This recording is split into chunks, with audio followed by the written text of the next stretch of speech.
All right, so are you ready to dive into the world of Canadian English? Absolutely. It's a really fascinating area. Because I think a lot of people, when they think about Canadian English, all they think about is like, oh, they say a boot and they say a lot. Yeah. But there's so much more to it. Oh, there's so much more to it. It's actually a relatively new field of study, Canadian English. Oh, really? It wasn't really until World War II that it was really looked at in a structured way. Wow. Yeah. Okay. And the first textbook on the subject wasn't even published until 1940. Wow, so we're talking less than 100 years Yeah, for it to be like taken seriously as like this is different. exactly. It's a very young field. But I mean, obviously people were talking about it before then, maybe not in an academic setting. Oh, for sure, yeah. Yeah. Actually, the term Canadian English pops up as early as 1857. Okay. There was a Scottish minister who used it in a speech, Okay.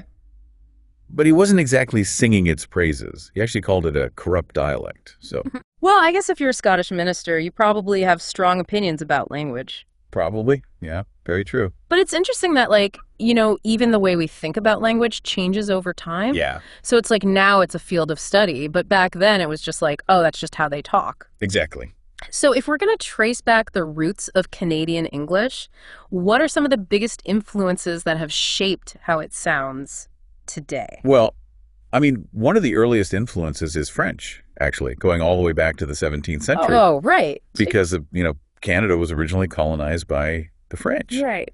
And so you get a lot of words, like toque, for example, for a winter hat. Mhm. That comes from French. Oh, interesting. Place names, even some subtle influences in pronunciation. Okay, so we've got French influence, then we have obviously a lot of British influence. Yeah, huge British influence, especially after the American Revolution. You had a lot of British loyalists Oh, right. who moved up to Canada and brought their dialect with them. And that's especially true in Ontario. Okay. So that's why there's some similarities between Canadian English and like Northern American English. Right. And then you have the British settlers who continue to come throughout the 18th and 19th centuries. Right. So you've got French, British. Did immigration from other parts of the world play a role in shaping Canadian English too? Absolutely. Yeah, big time.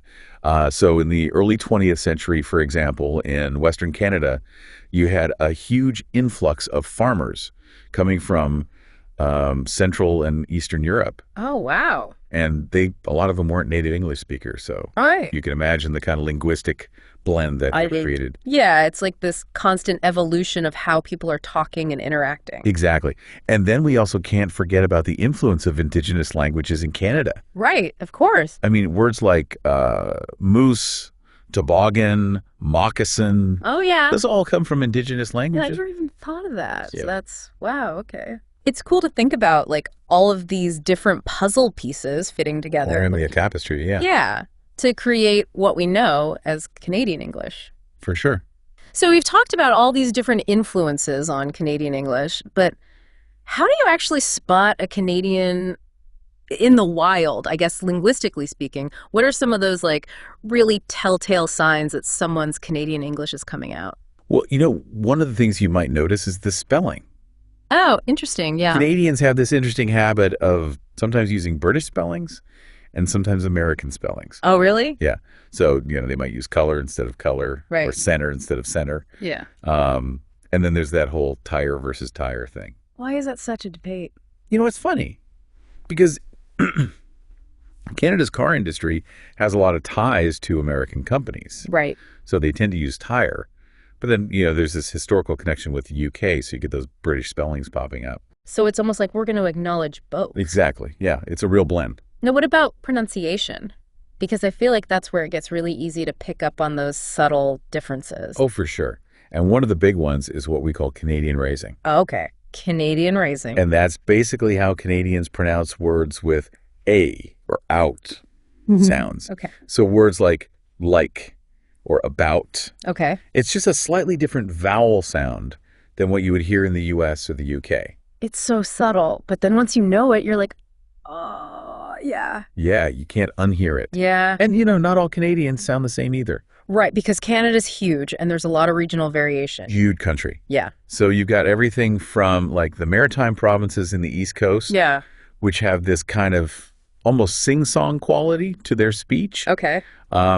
to Newfoundland English, which is a whole other thing. Right, because Newfoundland is like, they're almost like their own little island.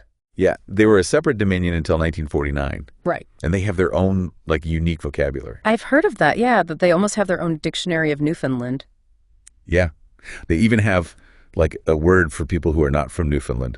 They call them come from always. Oh, that's so cute. I love it. Yeah. Come from always. That's adorable. It's great. So are there other, like, I guess, quirks of pronunciation or things like that that vary from region to region? Yeah, so, for example, there's this thing called the Cot-Cot merger, Okay. where in some parts of Canada, those two words are pronounced the same, Oh, interesting. but in other parts, they're distinct. Okay, so it's like almost like those maps you see in the US, like where people say soda versus pop. Exactly, yeah. And you can kind of draw these lines. Totally, yeah. That's wild. It just goes to show, even within a relatively small geographical area, well, I mean, Canada's not that small. It's big, but It's big, but relatively speaking. relatively. Right. But still, so much variation, Yeah. which is kind of amazing when you think about it. Okay. I have to ask about the uniquely Canadian words and phrases. Oh, of course, yeah. The things that make people be like, wait, what are you talking about? Right, right. Canadian English is full of these great little quirks. Yeah. For example, what would you call what you put on your feet if you're going for a run? Running shoes Okay. or sneakers. In Canada, you might hear runners, Runners. Yeah. Okay. especially out west. Sure. Or like if you're looking for like a convenience store, Yeah. you might be looking for a dep, particularly in Quebec. A dep. Yeah, short for dépanneur, which is French. Yeah. For a convenience store. Interesting. Yeah. Okay, runners. Dep. What about if you're going to get a coffee, is there any like Canadian lingo for coffee orders? Oh, yeah. If you want 2 creams and 2 sugars, you would order a double-double. A double-double. Oh, Yeah. okay. Yeah. I like that. Which is, almost a national drink at this point. Right. It's funny how many things have like a specific word for it, depending on where you are. Oh, yeah, absolutely. It's great. Like, what do you even call, like, the thing you sit on at the end of a long day? Right. Like, some people call it a sofa, some people call it a couch. Yeah, in Canada, you might hear Chesterfield. A Chesterfield. Yeah. Okay. Although I think that one's a bit more generational. Yeah.